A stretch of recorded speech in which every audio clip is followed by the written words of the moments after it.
মতির মায় আবার টেকা হইলে এমন কোনো কাজ নাই যে না পারে। ঠিক আছে, শুনুন, আপনি মেঘলা যখন বাচ্চা হবে, মেঘলার বাচ্চাটা খালি নিয়ে আপনি আমার এগিয়ে দিন। হ্যাঁ, দাঁড়া, আমি একটা মরা বাচ্চা আপনার এগিয়ে দেবো, আপনি খালি কইবেন যখন মরা বাচ্চা হয়েছে, ঠিক আছে? কি বললেন আপনি? আপনি জানেন অনিক ওর বাচ্চার জন্য কতটা কষ্ট পাচ্ছে? আপনি কি মানুষ না অমানুষ? এত বড় একটা জঘন্য কাজ কিভাবে করলেন আপনি? বৌমা, আমি তো তোমার জন্য এগুলো করছি। ছোট লোকরা অহংকার করতে করতে সোজা এই বস্তির ডাস্টবিনে এসে পড়বে। কোথায় গেল তোর কোটি টাকার গরম অনেক? রাতুল, এই সস্তা মেয়েটাকে নিয়ে এখান থেকে চলে যাও। বন্ধুরা, আজকের পর্বে তো রীতিমতো মাথা নষ্ট করা এক ঘটনা ঘটে গেল।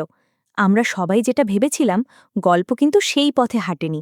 মেঘলার বাচ্চা মারা যায়নি। হ্যাঁ, ঠিকই শুনেছেন। হাসপাতাল থেকে টাকার লোভে কিংবা আক্রোশের বশে জ্যান্ত বাচ্চাকে বদলে একটা মরা বাচ্চা ধরিয়ে দেওয়া হয়েছিল অনিককে। আর অন্যদিকে অনিককে একেবারে রাস্তায় নামিয়েও শান্তি হয়নি সেই বিষধর সাপ নীলার। অস্ত্রশস্ত্র নিয়ে দলবল সমেত সে হাজির হয়েছে সোজা বস্তিতে, অনিকের ডেরায়। এবার কি হবে অনিকের? বৃষ্টি কি পারবে অনিককে তার সন্তানের সত্যিটা জানাতে? চলুন, গরিবের ঘরে রাজপুত্র নাটকে আজকের এই শ্বাসরুদ্ধকর পর্ব নিয়ে বিস্তারিত আড্ডা দেওয়া যাক। গরিবের ঘরে রাজপুত্র নাটকের ৩৮তম পর্বটি যারা দেখেছেন তারা নিশ্চয়ই আমার সাথে একমত হবেন যে আজকের পর্বটি ছিল ইমোশন আর সাসপেন্সের এক পারফেক্ট কম্বিনেশন। পর্বের শুরুতেই আমরা দেখতে পাই অনিকের সেই করুণ পরিণতি। যে ছেলেটা একদিন রাজপুত্রের মতো ছিল, সে আজ রাস্তায় রাস্তায় পাগলের মতো ঘুরে বেড়াচ্ছে। মেঘলার স্মৃতি আর নিজের কৃতকর্মের অনুশোচনায় সে আজ ভেতর থেকে পুরোপুরি শেষ। মেঘলাকে দেওয়া কষ্টগুলো তাকে কুড়ে কুড়ে খাচ্ছে। অনিকের এই পরিণতি দেখে সত্যি বলতে দর্শকদেরও মন খারাপ হয়ে যাওয়ার কথা। কিন্তু ভাইরে ভাই, অনিকের এই দুর্দশায় যার সবচেয়ে বেশি আনন্দ, সে হলো আমাদের গল্পের মেইন ভিলেন সালিমা চৌধুরী ওরফে নীলা। নীলার আক্রোশের কোনো শেষ নেই, শুধু অনিকের ব্যবসা আর টাকা পয়সা কেড়ে নিয়েই তার জেদ মেটেনি। আজকের পর্বে আমরা দেখলাম সে রাতুলের সাথে বসে নতুন ছক কষছে।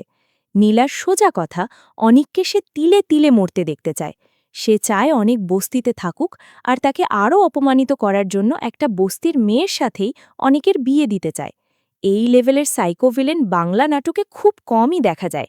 নিজের ইগো আর অপমানের প্রতিশোধ নিতে সে যে কতটা নিচে নামতে পারে সেটা সে বারবার প্রমাণ করছে। তবে আজকের পর্বের সবচেয়ে বড় আর মাথা ঘুরিয়ে দেওয়া টুইস্ট ছিল বৃষ্টির বাসায় ঘটা সেই দৃশ্যটি। আমরা এতদিন ধরে জানতাম যে মেঘলার বাচ্চা মারা গেছে, কিন্তু বৃষ্টির বাবা মা আর ওই দাইমা বা মতির মায়ের কথোপকথন থেকে বেরিয়ে এলো এক ভয়ঙ্কর সত্য।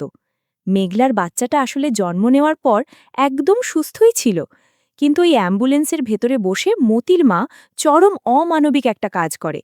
টাকার লোভে বা অনেকের পরিবারের প্রতি রাগের বশে সে মেঘলার জ্যান্ত বাচ্চাটাকে সরিয়ে ফেলে এবং কোথা থেকে যেন একটা মৃত বাচ্চা এনে তাদের ধরিয়ে দেয়। এই বিষয়টা জানার পর বৃষ্টির মতো আমাদেরও পায়ের নিচ থেকে মাটি সরে যাওয়ার জোগাড়। বৃষ্টি যখন আড়াল থেকে সবটা শুনে ফেলে এবং প্রতিবাদ করে, তখন সিনটা জাস্ট দেখার মতো ছিল। বৃষ্টি সোজা জানিয়ে দেয় যে সে অনিককে সব সত্যি বলে দেবে। আর পর্বের একেবারে শেষে তো পুরো গায়ে কাঁটা দেওয়া এক সিন। অনিক যখন বস্তিতে নিজের মতো একটা ভাঙাচোরা ঘরে বসে নিজের জীবন নিয়ে হতাশায় ভুগছে, ঠিক তখনই সেখানে রাজকীয় এন্ট্রি নেয় নীলা। দামি গাড়ি, সাথে বন্দুকধারী বিশাল বডিগার্ডের বহর নিয়ে সে হাজির হয় অনিকের সামনে।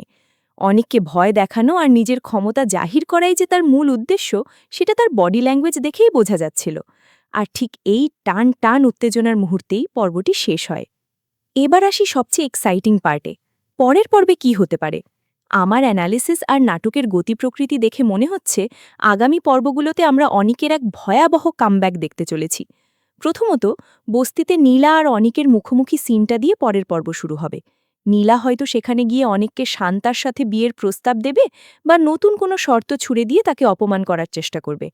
কিন্তু অনিক এখন আর হারানোর ভয়ে ভীত নয়, কারণ তার হারানোর আর কিছুই নেই। আমার মনে হয় অনিক নীলার এই অহংকারের কড়া জবাব দেবে এবং খুব শিগগিরই সে শান্তার আসল পরিচয় ধরে ফেলবে। দ্বিতীয় এবং সবচেয়ে বড় প্রেডিকশন হল বৃষ্টির পদক্ষেপ নিয়ে। বৃষ্টি জেনে গেছে যে অনিকের সন্তান বেঁচে আছে। সে অবশ্যই চাইবে এই খবরটা অনিকের কাছে পৌঁছে দিতে, কিন্তু আমার মনে হয় না কাজটা এত সহজ হবে। বৃষ্টির বাবা মা আর ওই মতির মা নিজেদের অপরাধ ঢাকতে বৃষ্টিকে হয়তো ঘরে আটকে রাখবে বা তাকে ব্ল্যাকমেইল করবে। তবে যে কোনোভাবে হোক এই খবরটা অনিকের কান পর্যন্ত যাবেই যাবে। আর যেদিন অনেক জানতে পারবে যে মেঘলার স্মৃতি তার নিজের রক্ত পৃথিবীতে বেঁচে আছে, সেদিন এই ভেঙে পড়া পাগল অনিক আর থাকবে না। নিজের সন্তানকে ফিরে পেতে সে আক্ষরিক অর্থেই ঘুরে দাঁড়াবে। নীলার সমস্ত সাম্রাজ্য ধুলোয় মিশিয়ে দিতে এই একটা মাত্র খবরই অনিকের জন্য যথেষ্ট। বন্ধুরা, আমার তো মনে হচ্ছে গরিবের ঘরে রাজপুত্র নাটকের আসল খেলা তো সবে শুরু হলো।